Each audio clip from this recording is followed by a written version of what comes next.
আজকে আমি রান্না করছি সাদা ক্ষীর, সাথে তো কাঁঠাল আছে।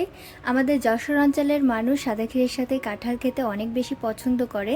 যশোরের একটি ঐতিহ্যবাহী খাবার বলতে পারেন। কাঁঠালের সময় প্রত্যেক বাড়িতে একদিন না একদিন এই সাদা ক্ষীরের সাথে কাঁঠাল করে খাবেই। তো ফাইনালি আজকে রান্না করছি আর আপনাদের সাথে শেয়ার করব। তো প্রথমে সাদা ক্ষীর রান্না করার জন্য আমি 1 কাপ পরিমাণ পোলাও চাল নিয়েছি। তো সাদা ক্ষীর মূলত আতপ চাল বা আলু চাল দিয়ে রান্না করা হয়। আর পোলাও চালের আলাদা একটা ঘ্রাণ আছে, কিন্তু সুগন্ধ যেটা আমার ভালো লাগে। এটা দিয়ে রান্না করলে আমার কাছে অনেক বেশি মজা লাগে। নারকেল করা ছিল সেটা বের করেছি, আর দুধটা কিন্তু জাল করে নিয়েছি। এখানে চালটা খুব ভালোভাবে ধুয়ে তারপরে যে পাত্রে আমি ক্ষীরটা রান্না করব সেই পাত্রে নিয়ে নিচ্ছি। এখন দিয়ে দিচ্ছি নারকেল কোড়া। নারকেল কোড়াটা ডিপ ফ্রিজে রাখার কারণে দলা পেকে গেছে, এটা পানিতে দিলেই ঠিক হয়ে যাবে। আর 2টা এলাচ মুখ ফাটিয়ে দিয়ে দিলাম। এলাচের মুখটা ফাটিয়ে দিলে সুগন্ধটা খুব ভালোভাবে বের হবে। আর 1 টুকরা দারচিনি, আর দিয়ে দিচ্ছি স্বাদ মতো লবণ। আর এখানে 4 কাপ পানি দিয়ে দিয়েছি। 1 কাপ চালের জন্য 4 কাপ পানি আর 2 কাপ দুধ দিয়ে দিয়েছি। দুধটা ব্যবহার করলে কিন্তু স্বাদটা অনেক বেশি। অনেকেই আবার এই ক্ষীরে মিষ্টি ব্যবহার করেন। তো এই পর্যায়ে যারা মিষ্টি ব্যবহার করবেন চিনি অথবা গুড় মিশিয়ে নেবেন।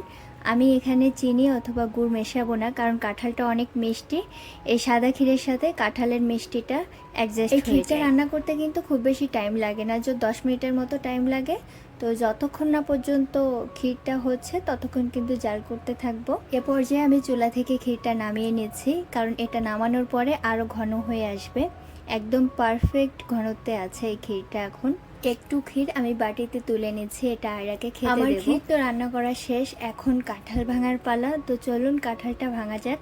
তো কাঁঠাল ভাঙার আগে কিন্তু অবশ্যই হাতে সরিষার তেল মেখে নিতে হবে, না হলে আঠার কারণে হাতের অবস্থা খারাপ হয়ে যাবে।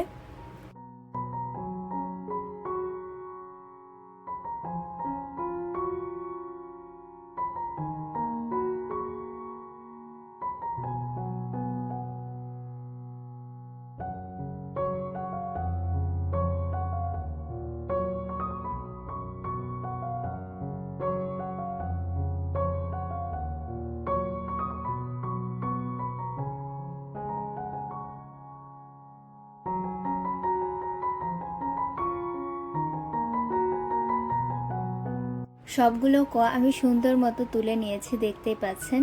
কাঁঠালটা অনেক মিষ্টি ছিল, অনেক মজার ছিল। এখন একটি প্লেটে ক্ষীর নিয়ে কাঁঠাল দিয়ে পরিবেশন করব। তো অসম্ভব মজা লেগেছে সাদা ক্ষীরের সাথে কাঁঠাল। এই সাদা ক্ষীরের সাথে কাঁঠালের মিষ্টির কম্বিনেশনটা জাস্ট ওয়াও, অনেক মজা লেগেছে। তো এখানে রান্নার চ্যানেলের জন্য কিন্তু আমি ভিডিও তৈরি করেছি। আমার রান্না চ্যানেলের নাম সেরা স্বাদ। আপনারা যদি আপনারা বাসায় এই সাদা ক্ষীর আর কাঁঠাল ট্রাই করে না থাকেন, আজকে ট্রাই করুন, দেখুন কতটা মজার। আমি আশা করছি ছোট থেকে বড় সবাই অনেক পছন্দ করবে। আমার ভিডিওটি আপনাদের কাছে ভালো লাগবে। আমার ভিডিওটি ভালো লাগলে আমার পেজের সাথে থাকার অনুরোধ রইল। আজকের মতো এখানেই বিদায় নিচ্ছি। আল্লাহ হাফেজ।